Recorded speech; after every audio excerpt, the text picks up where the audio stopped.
ಕರ್ಣ, ನೀನು ಸೂತನಲ್ಲ, ನೀನು ನನ್ನ ಪ್ರಿಯ ಬಂಧು, ಪ್ರಥಮ ಪಾಂಡವ. ಅತ್ಯಂತ ಶ್ರೇಷ್ಠವಾದ ಚಂದ್ರವಂಶ ನಿನ್ನ ವಂಶ. ಸೂರ್ಯದೇವನು ನಿನ್ನ ಜನಕ. ಸಾಕ್ಷಾತ್ ಕುಂತಿ ಮಾತೆಯು ನಿನ್ನ ಎತ್ತ ತಾಯಿ.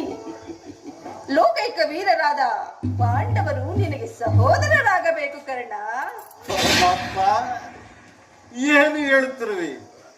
ನಾನು ನಿನ್ನ ಪ್ರಿಯ ಬಂಧು. ಹೌದು. ಕುಂತಿಯು ನನ್ನ ತಾಯಿಯೇ. ಸತ್ಯ. ಪಾಂಡವರು ನನ್ನ ಸಹೋದರರೇ. ನಿಜ. ಓಹೋ, ಮರೆತಿದ್ದೆನು. ಇದು ಯುದ್ಧದ ಕಾಲ. ನೀನಾದರೂ ಪಾಂಡವರ ಪಕ್ಷಪಾತಿ. ಅವರ ತಲೆಗಳನ್ನು ಕಾಯುವ ಸಲುವಾಗಿ ನನ್ನನ್ನು ಈ ರೀತಿ ವಂಚಿಸುತ್ತಿರುವೆಯಾ ದೇವಾ? ಇಲ್ಲ ಕರ್ಣ, ನನ್ನ ಮಾತನ್ನು ಸತ್ಯವೆಂದು ನಂಬು. ಸತ್ಯವೆಂದು ನಂಬಲು ಸಹಜವಾದ ಆಧಾರಗಳಿಲ್ಲವಲ್ಲ. ಈಗ ಹೇಳುವೆನು ಕೇಳು ಕರ್ಣ. ನಿನ್ನ ತಾಯಿಯಾದ ಕುಂತಿದೇವಿಯು